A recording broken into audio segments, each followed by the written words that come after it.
where land meets water, an invitation lingers, not just between elements, but between versions of yourself. You could remain on shore, where it's safe, familiar, predictable, or you could cross into the unknown. I'm Shannon Keegan, and this is Stories from the Water, where we dive into the courage it takes to begin, the resilience that keeps us moving forward, and the wisdom that only emerges in the space between.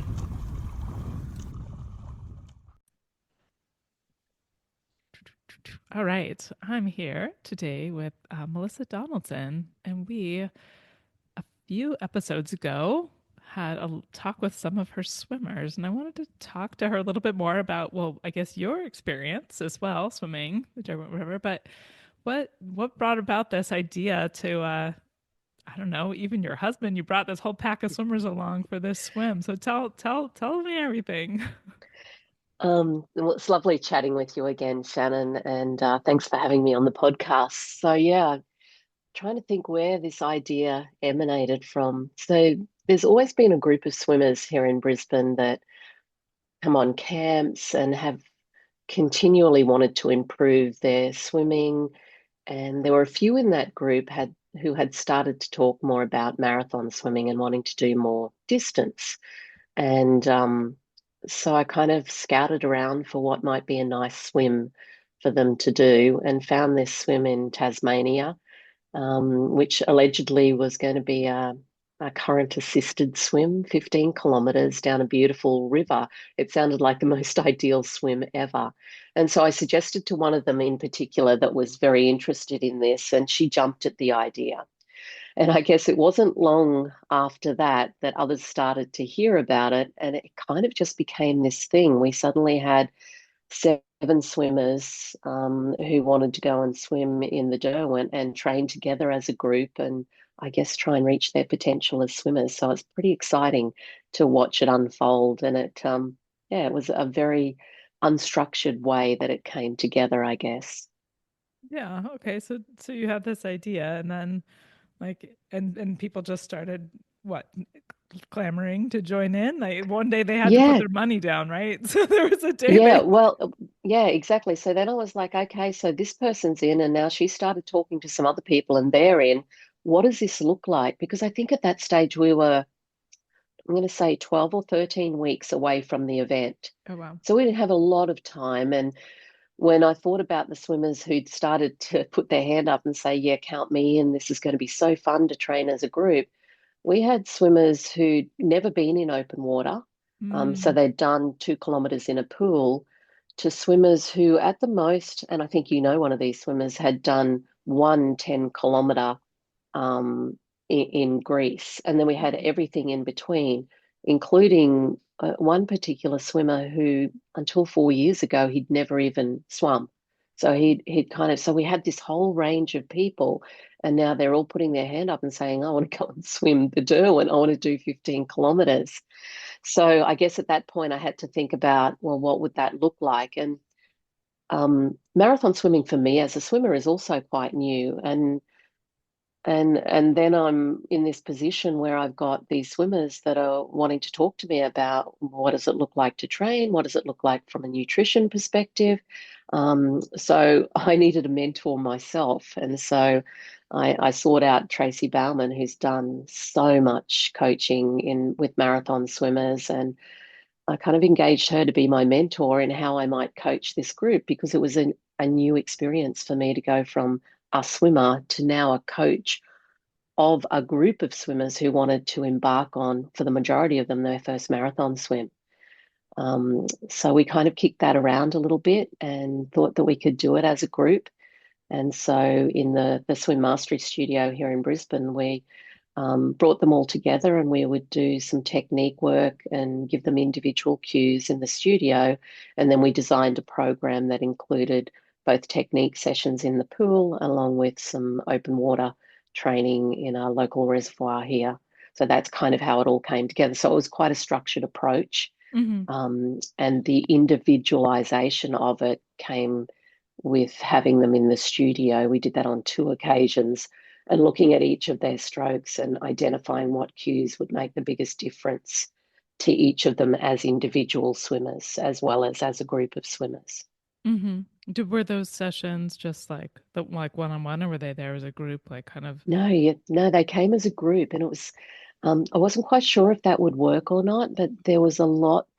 A lot of them said that they learned a lot by watching each other swim. Yeah, Um, that's. so we would have some in the pool doing video analysis and getting coaching, and Tracy was really great at doing that because she's got such an eye for seeing what's going to make the biggest difference to swimmer in terms of creating breakthroughs for them. And then to have the other swimmers around the side of the pool just watching and Mm-hmm. listening in Mm-hmm. was a really powerful approach to them learning, not just about their own swimming, but about others' swimming as well. And I think in many ways, and you would have heard this on your podcast, um, it really cemented them as a group and Mm-hmm. this camaraderie that developed not just in the studio, but then you would see the messages on WhatsApp about, well, let's go to the dam and do our, because they sometimes had back-to-back swims to do. Mm-hmm. Sometimes they'd have to get in the water and out the water and then back in the water. So all of those things started to be organized for them as a group, sometimes two separate groups, sometimes a whole group. Mm-hmm. But it was really lovely to watch them train together and support each other um, from that point on. Mm-hmm. Yeah, I love that idea of hosting those kind of group sessions and dreaming about it when my swim studio's up. But I think it's going to be amazing for you to be able to do that and yeah, get the word out to even more people, right? right? Yeah, I love the it just like, the swim mastery philosophy, like just that, like, I don't know, I always call it observation and inquiry, which I probably had to have gotten that language from Tracy, but Yeah, um it I've only hosted a couple kind of group sessions where we've had the opportunity to do that, but it's really fun when people can shed their the things that hold them back with like I don't know, we're also self-critical, and so it's really nice to yeah, just let that go and look at the movement patterns and how we flow through the water. absolutely. Like it's such a revelatory experience. I don't know how to say it. Yeah, yeah, I couldn't agree more. And just to analyze the cause and effect and Mm, where does this movement come from, which part of the body is creating that to make this do that in the water.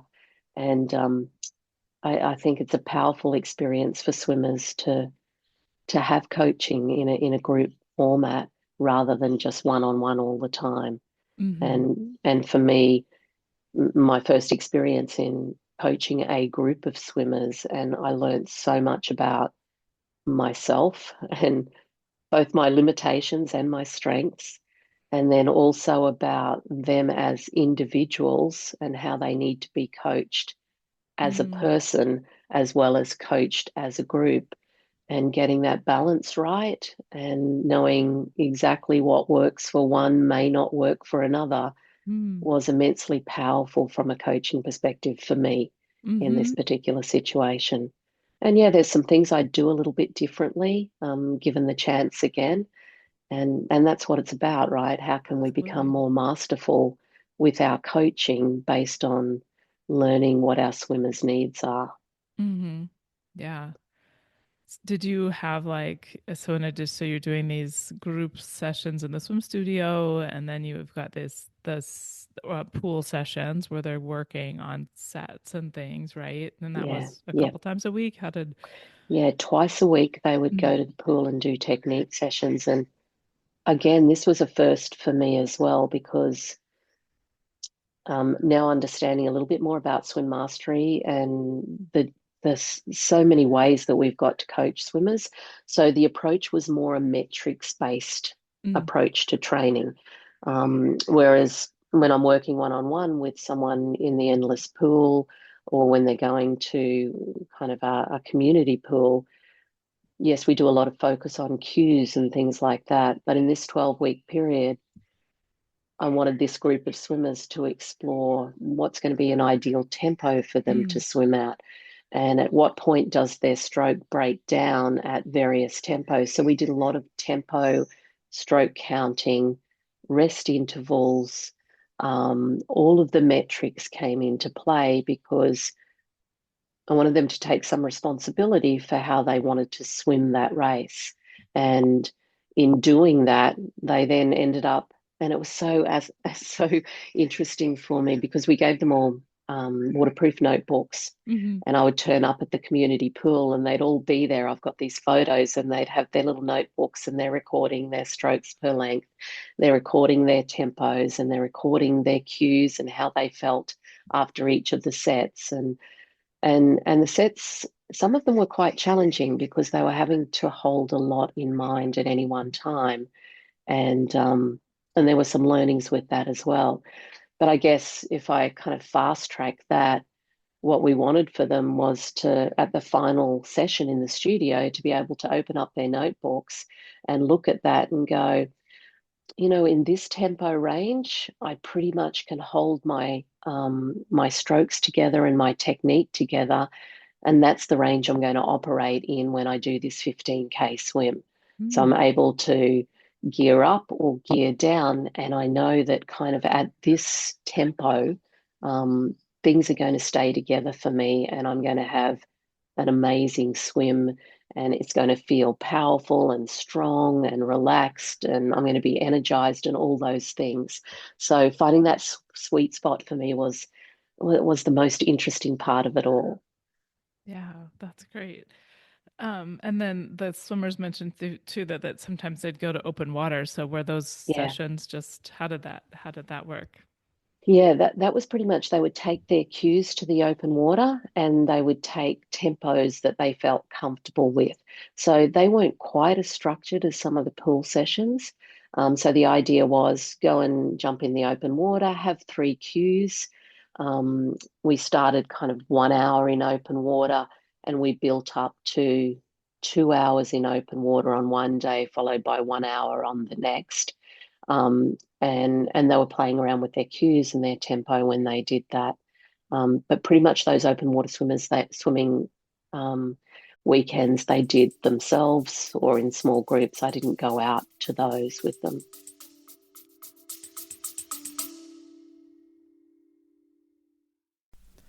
I'm training for a 50-mile swim this year, but this isn't just about distance.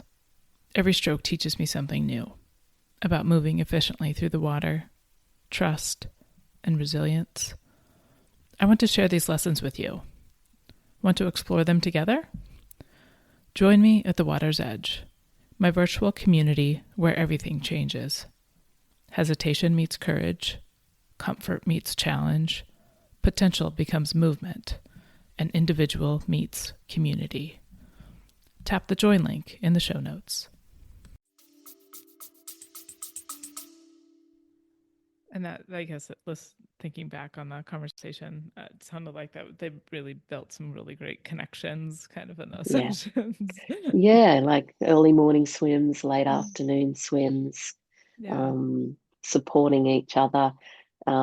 So nutrition was very new for them as well, Yeah. as it Yeah. is for anyone who first starts marathon swimming, right? Mhm.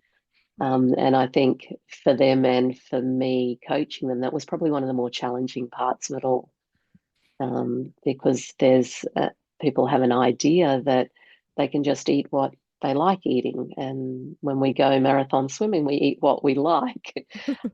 So I had people wanting to chew on macadamia nuts and make all sorts of things. So that was interesting, trying to adjust the mindset that when you swim in a marathon swim, you're not necessarily eating because you like the food, you're eating to fuel your body, Right. right?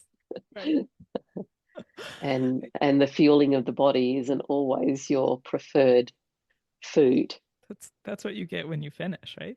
Yeah, that's right. Exactly. It's the carrot at the end of the stick. Exactly. Exactly. So how did you roll out the nutrition kind of training or whatever? How do we want to think coaching or recommendations for them to? Yeah, so there's products that I'd used and I kind of offered those up as something they might want to take to the pool and try. And then people are adults, right? And so there might be other products that they've heard about or they think works well for them. I guess the main thing was that they go to the pool and they test out the nutrition before testing it out on the marathon swim in Right. case it didn't work. So I was forever chatting with them about, have you tried out your nutrition? What is it going to look like? Are you comfortable that it works for you, that it works for your stomach? So yeah, eventually we got there, I think, Hmm. um, with that. But that was probably the more challenging part for everyone, including me. Yeah. Yeah, it is. I think it's a really interesting piece of marathon swimming. That's It what is. can we do? Yeah. And yeah, I guess I've even been doing some interesting reading lately about, you know, the cues we can give our brain even to maintain our energy levels, even like, I don't know, like it's just a very interesting piece of all of Yeah. it. Yeah. Um, what about, um, I don't know, what did you do? I guess that's what I was going to ask. Why weren't you doing some like volume kind of goals each week and maybe, you know, some of these kind of more traditional approaches to marathon swimming? Mm. Um, I've found that for me as a swimmer, and I can only go on what's worked for me, whenever I've tried volume swimming, it doesn't work. My technique breaks down when I get in the pool and I just swim volumes. Not only does my technique break down, but I get incredibly tired. And there's been times when I've actually got to the point where I've ended up with a cold or getting sick. So part of this process was if this group of swimmers could get to the start line and be healthy and well, then that was a huge win for them, for me. That was the outcome that we were seeking, right? That's winning. And so we applied the approach, which I think is a swim mastery approach now, that less is more, right? If we can jump in the pool and we can really hone our technique during our training period and keep ourselves well, and then take that technique to open water as we're building into an event, then that works well. It's worked really well for me. I think it's worked well for you, Shannon, and you've Yeah. done huge distances with your swims. And what I've learned is I don't need to be one of these people that goes out and does 80% of the distance to be able to swim the distance. And this philosophy of not talking about kilometers or miles or yards and talking about hours is a really fast way of breaking down the mindset about how many kilometers or miles that we need to do. So when we would send these swimmers to do their open water training, we never talked about kilometers. We talked about you're going to go and do an open water swim and you're going to swim for an hour. And we don't care how far you swim, you're just going to be in the water for an hour. And this week you're going to go and swim for 2 hours on one day. And then the next day you're going to swim for 1 hour.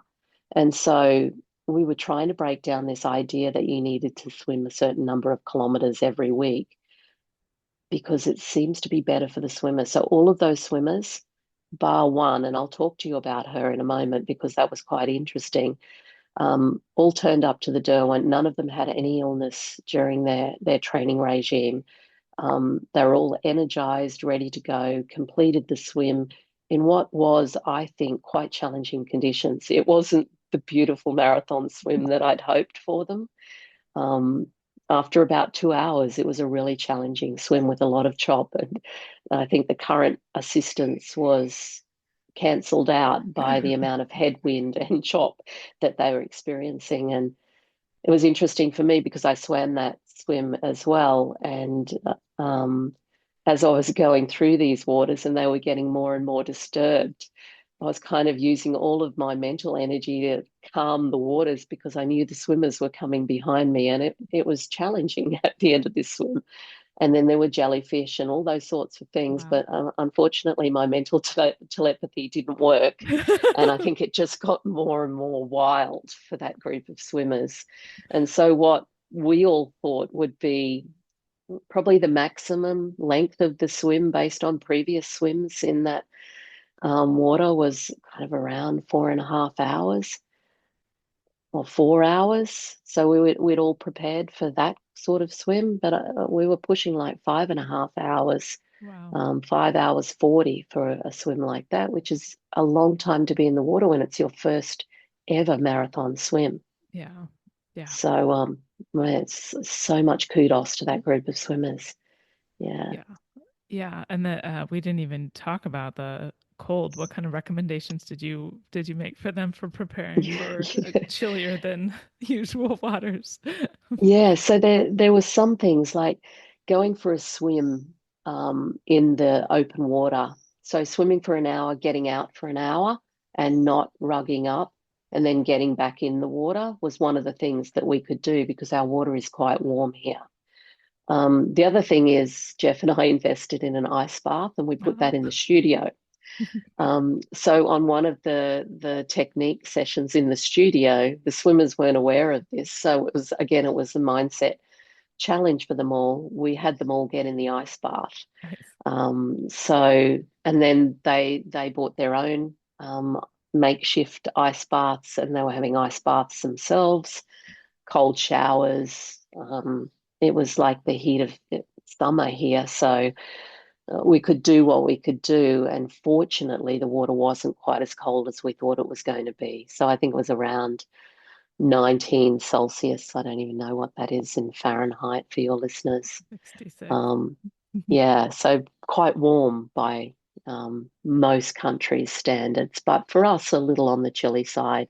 Yeah. Our average temperature here that we swim in is like 24, 25. Yeah. It's more like Um, 75. Wow. Yeah. yeah, yeah. So that's good. So, yeah, so we did some of those things. So that was fun to play around with as well for them. Yeah.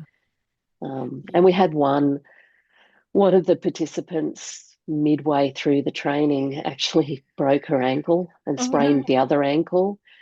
And so that took her out. Oh. And what's really cool about that, so the rest of the swimmers went and did their swim.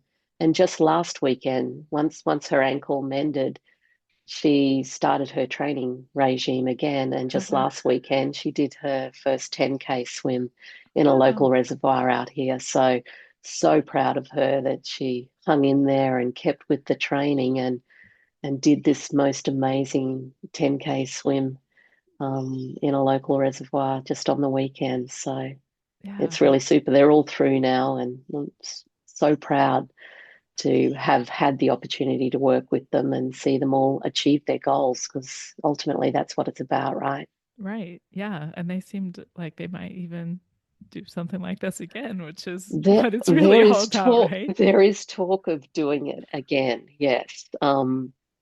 Most of them have said one in, all in. And there's one person who actually scored a free entry and he Hmm. said, I'm in. So I'm pretty sure there's going to be probably 80% of that group are heading back down early next year to do the same swim again, which is so great. Yeah. Yeah.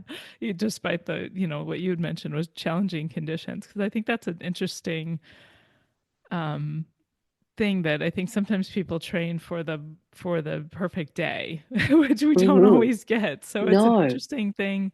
I think that's where maybe some of the mindset preparation, whether it's, getting in and out of the water, the back to back days, or like, just Yep. doing things when we're not. I think like those are without being kind of formal mindset training. It's kind of like it's preparing us though for that, like facing Yep. those bits of discomfort. Yeah, absolutely. I think you're so right. And we had some group discussions and I had some individual discussions with some of the swimmers about that too. And I think I asked them a question, as you consider this swim, what's the worst thing that you think could happen? Mm. And they each had fears around the swim that we kind of talked through and what they would do in those moments if those fears were realized in some way. And then we'd flip that and say, what's the best thing that you think could happen on this? If you were to get out of the water and visualize this swim being all that you want it to be, what would Mm. it look like? What would it feel like?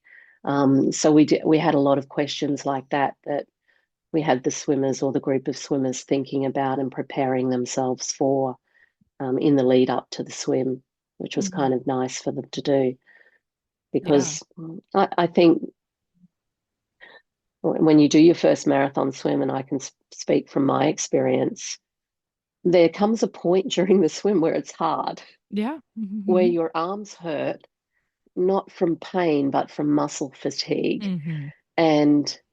And you stop and you have your feed, and then that point at which you start again, it's hard, right? Hmm. It feels hard. It feels like you can't go on. And I remember sharing some of my stories with the swimmers about that, um, that there will be a point where it feels hard. And I love what Tracy always says to me in these swims, that we can do hard things. That's Hmm. why we do what we do, right? So it would be remiss of me as a coach or as a swimmer to think that it's not going to at some point feel a little bit hard. That's why we do these crazy extreme sports Yeah. that we do. And then what do you need to do with your mind and your body at the point when you start to have that realization? I think is an important piece of awareness and self-management that we all consider at some point during these swims. I Yeah. don't know, what are your strategies when it feels less easy than it should? Right. At this point, I feel like it's become something. I don't know. I was going to say that I come to expect, but that doesn't mean that it's welcome, right? There's No, a no, lot of these conversations, things popping in my head of people telling me, like when they, it's like when you're like welcoming your demons, or I can remember talking to one swimmer who talked about that, but it's yeah, I'm coming to a point of realizing the lessons to be learned are the lessons that I need to have, and that I wouldn't yeah, get them another way. I need and so yeah, I've just recently been reflecting as I'm preparing for a little jaunt swim next month of like, why this is important to me, and yeah, there's something I need to learn, and I won't find out unless I start and yeah, see what comes up. So but that's a hard, it's a hard place to put yourself in of, absolutely. vulnerability and surrender. Yeah, And like, I don't know what's going to happen, but we're just going to go see. yeah, yeah. Well, I remember kind of when we did the debrief after the swim with some of the swimmers, two of the swimmers decided that they would swim together, and that was their choice. And as I listened to them talk about the swim afterwards, each of them, and I think they shared this with you in your in Mm-hmm. your story as well, each of them at some point during the swim, the idea entered their mind that they wanted to quit, that Mm-hmm. they'd had enough, that it was too hard, that they didn't want to go on. And the reason they didn't quit was because they didn't want to let the other person down that they were swimming with. And independently, they both had this idea that they wanted to quit. And they Mm-hmm. didn't say anything to each other. They didn't share it with each other. They just kept going because they were like, I can't, Yeah. because I'm with this person and they want to really finish this. Little did they know they both wanted to quit. So I'm kind of glad they didn't have that Right. conversation. And that's what pushed them through. They were there as a team, and as a team, they would finish the swim. And it kind of gives me goosebumps when I think about how powerful the collaboration and the camaraderie became in this group.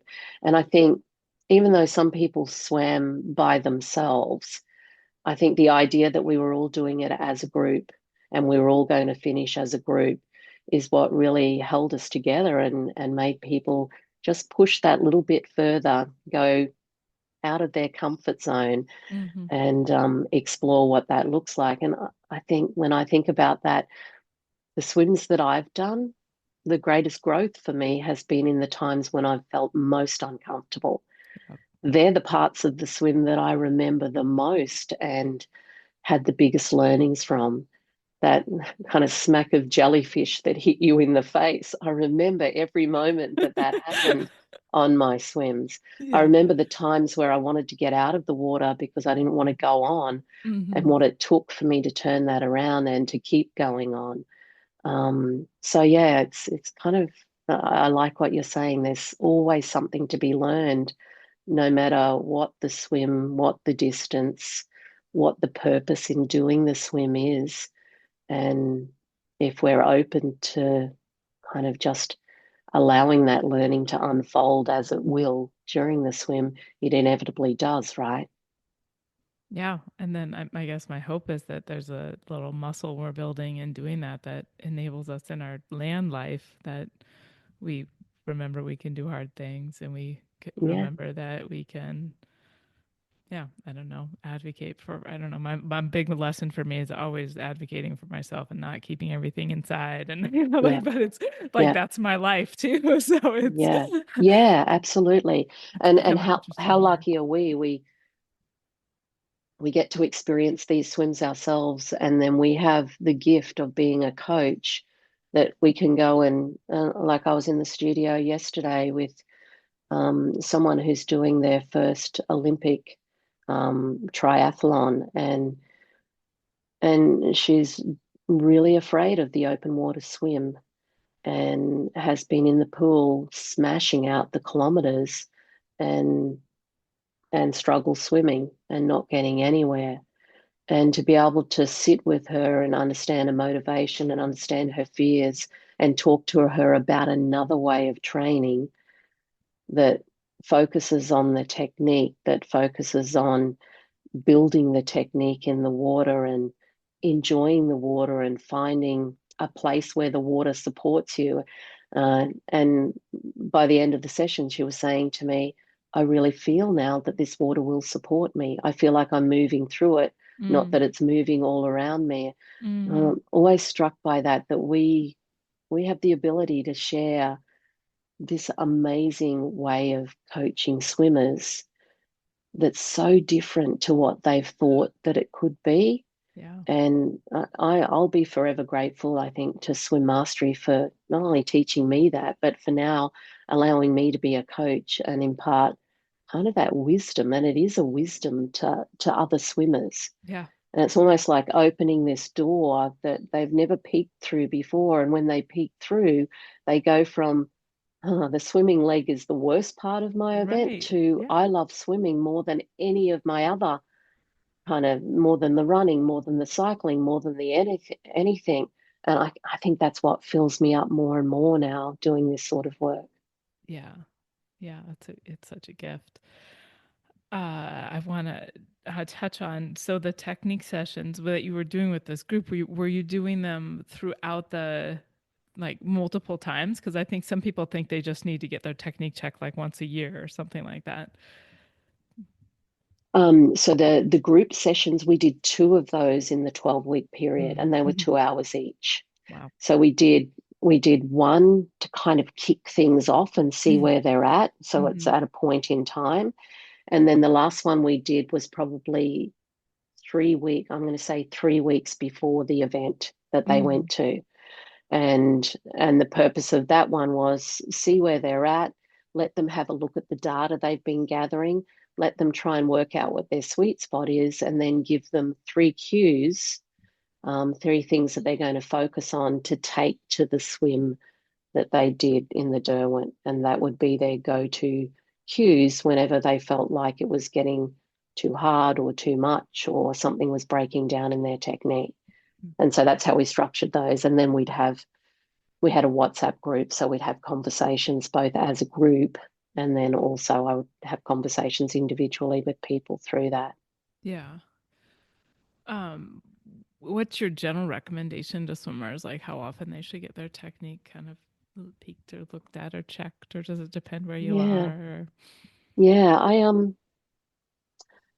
If I have someone come to the studio, they always ask that question, so it's such a great question. So um, I think there's a place and time for regular coaching when you first are learning about your swimming style and your technique. And I say to the swimmers, it'd be great to see them kind of every 2 to 3 weeks Mm. and then send them off to do some work. So that would be great. And so people that are working actively with me will come every 2 to 3 weeks to the studio to have their technique checked. And then they'll go and do some work themselves in the pool. And then they'll do that for a period of time. They might do their event. And then I always recommend that kind of it's nice to have a tune up every now and then, right? So Mhm. if they're coming back every couple of months, that would be kind of the general recommendation. But it comes down to what people have got on their plate and what time they can afford. But what you don't want, sometimes it's just a matter of sending a video, right? A Right. swimmer can go to the pool and just take a video of themselves and send that to us, and we can take a look at it and give them some fairly quick feedback. Yeah. Yeah, which is so important, especially if there's discomfort or pain, what Krux Yeah, again. but for me, I want to get me. I go to my coach once a month. I have to at least once a month get my technique checked on because I'm always picking up bad habits. I know, And right? They come up so fast. just when I think I've got something nailed, oh, my head position's all I wrong know, I again, lost my or books just I yesterday. lost my yeah. So for me, that's what works for me, and I think we talk about this spiral of mastery, right? And so we get better and better at our technique. And as we do that, other things start to do different things. And so it's all connected. As we're improving one aspect of our stroke, something might be changing in another part of our stroke. And so we need to then bring that along for the ride. Hmm. So yeah, if I don't get something looked at every month or every 6 weeks, I know that I'm probably practicing bad habits in the pool, and I don't want to do that. I don't want to etch in those neural pathways that aren't going to make me the best swimmer that I can and protect my joints and make me injury free because I want to do this forever. Hmm. Um, so Yeah. that's kind of me. What about you? How often do you get your Uh, stroke looked at? I'd like to think it's every 4 to 6 weeks, but it's and even I mean, I tell my swimmers too, it's nice to get coach input, but you can see a lot on your own video, like just taking video and validating for yourself is Absolutely. better than assuming that you are remembering the right, like whatever, Yeah.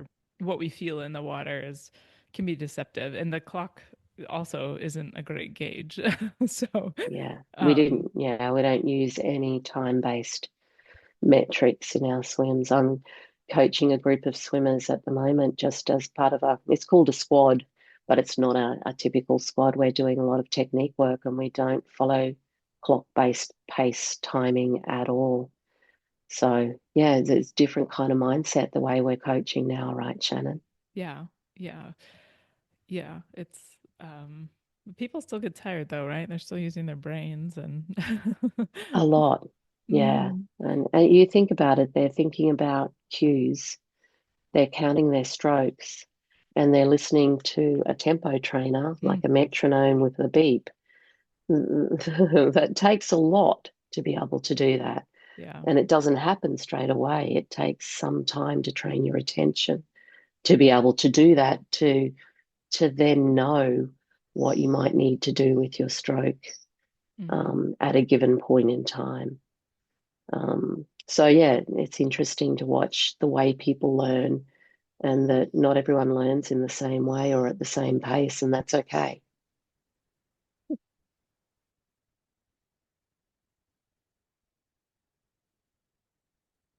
Why? So yeah, we'll see what Maxie decides to do about that dog barking that apparently you couldn't hear. But No, I tell couldn't me, hear it. tell me a little bit about. I'm conscious that you were out there swimming with your swimmers. What was your experience preparing for and executing this swim? Yeah, I had to be really careful, right, of practicing what I preached.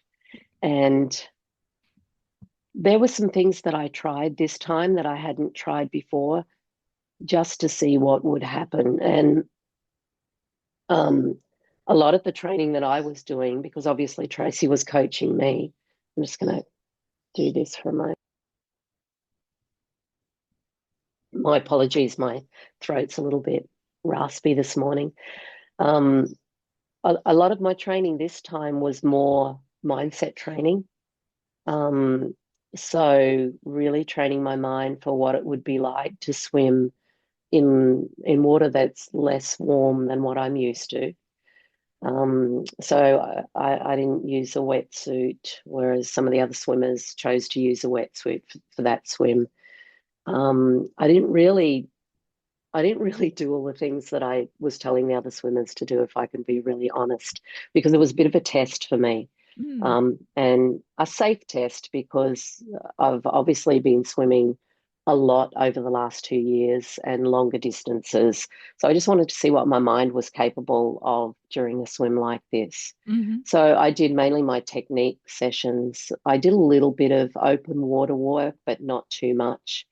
And I just wanted to see what would happen if I really just focused on my technique and I jumped in that water and I swam for 15 kilometers. And I was pleasantly surprised how effective just doing technique training alone was for a distance swim like that. It Mm-hmm. was way better than I ever expected.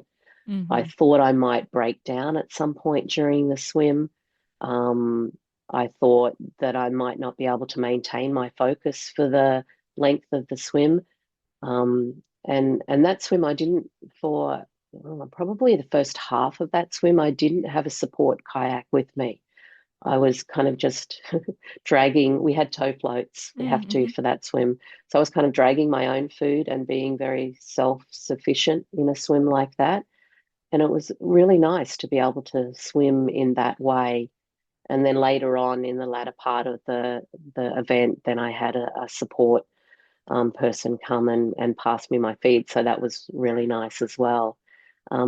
But yeah, I really enjoyed that swim. It was the scenery was amazing.